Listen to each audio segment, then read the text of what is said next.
welcome to Bharata First. You're watching Big Picture with me, Frank Pereira.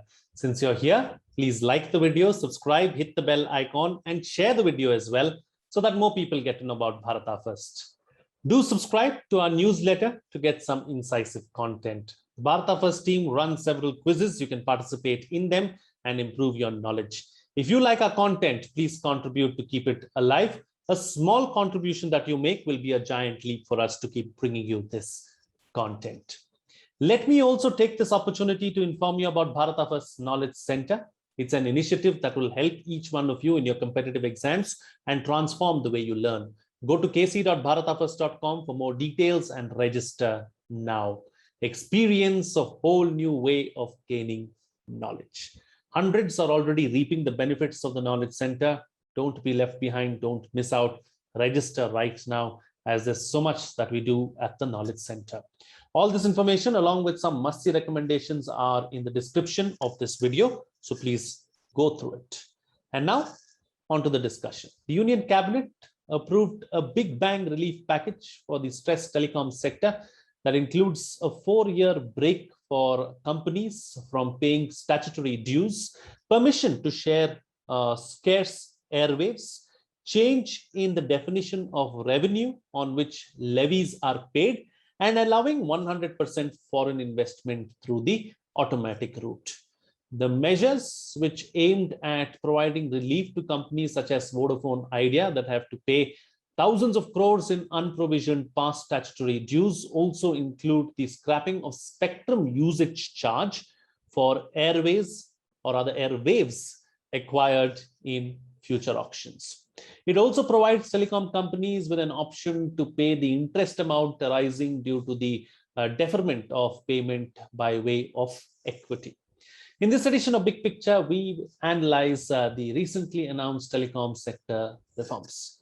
Joining me on the program today are Ajay Shankar, former Secretary, DIPP, Government of India; Shubhamoy Bhattacharjee, Consulting Editor of the Business Standard. Thank you to both my guests for joining me on this edition of Big Picture. Mr. Shankar, let me start the program with you first. How would you look back at the telecom sector reforms, especially at a time when the telecom sector was going through a really bad phase with regards to Vodafone and Idea, and others too are not faring very well and not as well as the telecom sector was supposed to have been doing, round about this period? Now, this reform decision by the cabinet is really welcome. We were in a crisis in the sector. We were heading towards a near monopoly situation. I mean, a duopoly was imminent and a monopoly was not unlikely. And therefore, government, I think, recognized that it needed to do something drastic. And I'm glad that it has found the confidence and the good sense to take big decisions to, I think, save the sector and certainly save the sector from moving towards a duopoly and a likely monopoly situation. These are big decisions and unorthodox decisions, but it also illustrates that unusual circumstances call for unusual decisions, and the burden of governance is that in difficult circumstances you take unusual decisions. It should have the confidence to do so and the willingness to do so. So I think it's a good thing that's happened. Absolutely. Shubhamoy, let me bring you into the picture now. You know, the telecom sector has been going through a really rough decade or so because, there were so many players at one point in time. Now we were heading into a situation where it would be a duopoly. Thankfully, the government seems to have stepped in, and we may see the revival of that, telecom operator V, which could make a comeback. How do you look at the telecom sector reforms? Do you think enough? It's enough, really, considering where the telecom space is right now? That's an interesting point, that whether it's enough. I would say it's not enough, but at the same time, it's about the most the government could have done. The government actually had a problem. One is that the telecom company, especially VI, wanted basically almost like a financial support on the lines of what has been given in USA during the 2008-9 financial crisis. That the government can't do. for various reasons. One of them is obviously the fiscal overhang. There's a giving out that sort of a thing would have stretched government finances again. We have already given one for textiles. There's one coming for the export sector. So this was really difficult. The second part is that government financial support in India has always been given through a tax support to say companies when they're in trouble, tax subsidy and all this sort of stuff. In this case, there was no tax support to give. You had to give an explicit subsidy from the expenditure. This is an absolute new playbook for the government of India. So it had to be constructed afresh. And given these constraints, the government, I think, has done the maximum it could do, as Dr. Ajishan was pointing out. It's done the maximum, but essentially what it has done is that it has pushed Vodafone's troubles to the future. It has told Vodafone that it gets the goodies basically almost like 4 years from now on, but it gets it provided it continues to be a viable telecom company. If the telecom service provider holds up before that, and those risks we can discuss later on, none of these benefits will really be of much use to Vodafone or anybody else, supposing they're picking up a company which is bankrupt. So it's a very difficult situation which the government has negotiated, but as I said, it's not enough, but it's about the max that the government could have done. So this is something new and something different, Mr. Shankar, as Mr. Bhattacharya has just said, and you too mentioned in your opening remarks. But let's analyze where the telecom sector is today, and also this reform that the government has brought in not only helps the telecom sector, it helps the consumer as well, because the more the number of players there are, more the competition, and that is always good for the consumer. So it's a win-win really with regards to the telecom sector as well as the consumer. But what ails the telecom sector? Why are we here today, Mr. Shankar? What went wrong? So let me put it like this, that businesses to be viable have to have a regulatory framework which understands viability in the medium term. Now, in the telecom sector, we have actually been through the same cycle twice, forgetting what happened in the first cycle. In '96, we gave out licenses, people bid very aggressively, the bids were very high, and then 3 years down the road, they were not able to pay the high license fee they bid for. And the government had to step in and shift to a revenue sharing system. Now, in the revenue sharing system, you got a share of revenues and you still got 30% profit on taxes. This is about as much as you can expect from a sector and should expect from a sector. And it worked brilliantly for 10 years. We had the best services in the world at the lowest tariffs. Then, for a variety of reasons, I need not go into specifics, we came to the view that we must auction spectrum, which is a scarce commodity. Now, the point is that if you are a monopoly supplier of something and you auction it in a constrained manner, you will push up prices. But you may end up with prices which do not make the business viable. This is precisely what has happened to the sector. So these people bid very aggressively for spectrum at a time where technology was evolving very fast and so on and so forth, and therefore they are in deep trouble. So typically, you do not auction scarce resources if you want businesses to prosper.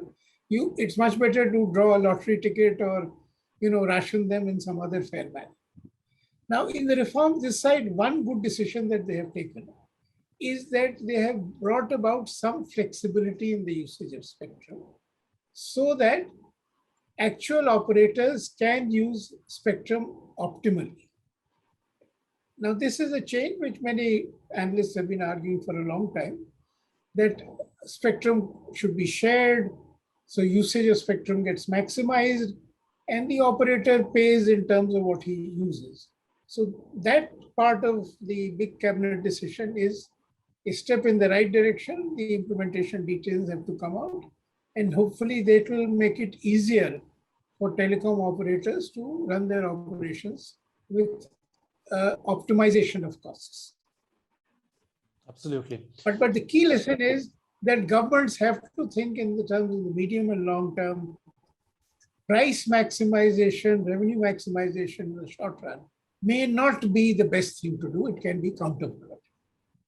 And that's a change in mindset which is needed in government finance departments, in government audit thinking, and in the whole thinking on economic policy and decision making. Very true. Very valid points that you've made, Mr. Shankar. Let me take the discussion forward now. Shubhamay, let's look at it from this perspective. Has the government now only extended the inevitable? Because, it seems like we've bought more time for some of these telecom players, but the real problem is the tariffs. One would argue that, it's not sustainable to run these telecom companies and the kind of money that they spend for the infrastructure and the continuously evolving and changing infrastructure for the kind of tariffs that they charge. So is it time to relook at the tariffs as well? Yeah, that's a point. But you know what? The tariffs for the telecom companies is something that they decide. There's, TRI has plenty of problems, as Dr. Shankar pointed out. Its regulatory signals have been fairly mixed from 2016 onwards. It kept on giving more space to the newcomer. And that cost Bharti and Vodafone both a fair amount of problem. But there is, under the telecom rules of TRAI, there is no floor, there is no maximum. Maximum they could have still thought about, but minimum they can't. So now the telecom companies are saying, no, hang on, before I get undercut, you give me the assurance that nobody else will do it, so you set a minimum. But you know what? The problem is that the government also has the digital connectivity spread idea. Most of our Indian economy now, in tune with what's happening with other major economies, is riding on the digital wave. So you can't jolly well say that, I will set a minimum. That's a very bad political signal. No government will be able to do that. So essentially, for companies to survive, the companies will all have to believe in each other and raise the prices. Raise the prices where? At the top end. Basically for the value-added services, which means that more the people consume data, the higher they pay, which seems a very fair enough sort of a thing, and it's doable. The problem is that right now the bands on which the companies operate, and there's not the place here to discuss those bands, what happens with different bands at different pricing rates. But those different bands have different pricing structures attached to them. And the companies run their 4G business on those different bands, ranging from 23, 2500, 2100 to 800. Now that creates an unequal pricing situation for the companies. So what's the way forward? The companies, to answer to your question about whether this is inevitable, that it'll again become a duopoly and maybe monopoly, is to ensure that the three companies actually feel like adding up spectrum within each, especially Vodafone Idea. They need to add up spectrum. They need to buy spectrum. Remember, there's one thing that the government has allowed them, which is a concession on the SUC. But there's another concession that the government still has not allowed them, which is that the SUC is still linked, the aggregate SUC charges is still linked to 3% minimum of AGR. And the short of it is that this is still a rule which, if the government tweaks, then the other two companies will be able to buy more spectrum. Vodafone Idea can still buy now spectrum only with the assurance that it's going to be as costly for them as for others. But if that assurance changes, and nothing says that that assurance cannot be changed later, because the government has not said anything for the future about those sort of things, then Vodafone Idea can again be in trouble. But given the bloodletting that has happened in the sector, I would think no government would now want to do something drastic like this and again create trouble for itself. You have gone out on a limb, set up a 19-point formula, 9 structural, 4 reforms and 5 reforms, 4 reforms and 4 specific relaxations for Vodafone. And after having done that, you wouldn't want to mess up the system again. So my sense is that it will now be pushing and helping out the companies to stay put wherever they are and continue the business. Remember, if you should have to add this decision with another decision they took in August, which was to end the retrospective tax, the over-on, which was there on Vodafone Idea's parent company, that was Vodafone PLC. But that has actually created the space for Vodafone PLC to look at whether they can put in fresh capital into the market without having to be bothered that they'll have to keep up with the 22,000 crore liability that was coming over them. So that is also to be included in this package. And if you include all these factors, then it does definitely seem that yes, there is now a concerned understanding within the government and everybody concerned that hang on, we need three companies. We just about need the three companies because BSNL and MTNL are frankly going nowhere. To be able to service a market like 1.3 billion, 130 crore people, you need this sort of a market. You need that sort of three very comfortable service providers to be able to keep on expanding their services. So as of now, the situation is tight. As I said, it's not enough, but the government has done the maximum that it could do, again, to make it slightly better for Vodafone Idea. And that's why its chairman, Nick Reed, and Kumar Mangalam Birla have both given positive, sort of reacted fairly positively to the developments. Absolutely. All right. Time to get closing comments now with the best way forward and what can we expect really as far as the telecom sector is concerned, and what more can the government do, and should the government do anything more than what it has already done? Starting first with you, Mr. Shankar. You see, I agree with what Sukma said much earlier, that the government has done what was the best it could do under the circumstances, given the political and social environment in which we are. But if you were a pessimist, you would say that government has only bought time, because there is a 4-year moratorium on dues. Now, the best case scenario would be that in these 4 years, in terms of technology and business, the two weaker players do well enough. And it is probable, it is possible. Because India is so large, the market is growing so fast, and if the right things happen, then they can do well enough. In which case, 4 years down the road, we are fine with three good players. But in the worst case scenario, that may not happen. In which case, government may still need to see 4 years down the road whether some waiver on the interest that is piling up on the moratorium could need some waiver, or the repayment is stretched over a longer period like 20, 30, 40 years. So that kind of stock taking may be necessary 4 years down the road. As far as opening up of FDI is concerned, capital will flow in both from the domestic market as well as the international market if it sees returns on the investment. And those returns on the investment will appear attractive enough or not, only time will tell, and after the business goes through its difficult period in the next year or two. If they are able to get their act together in terms of volumes, in terms of pricing, in terms of technology, and survive with the moratorium on cash flows and start moving in positive territory in a significant way, then the future is bright. But we have to wait and see. The cause for optimism partly also lies in the fact that it's a very dynamic sector. Technology is moving fast, costs are changing quickly, and the Indian market is, in this segment, is growing really at a phenomenal pace. Absolutely. So I would say guarded optimism is what I see, but there may be need for some more relief 4 years down the road if some things don't turn out too well. True. As of now, it's a wait and watch approach, and let's see where it goes. Shubhamay, please close the show for us with your concluding remarks.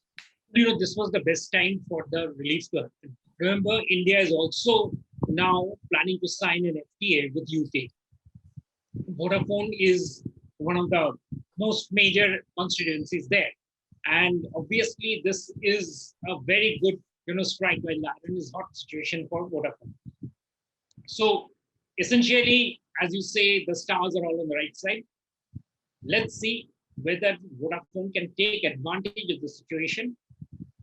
With the experience that has been learned, I would say that I'm fairly hopeful, and I've written that in Business Times also, that this would work, subject to the caveat that that Vodafone is willing to play for the long term. They have invested for a long time in the 5G market, and that's something that they will need to do.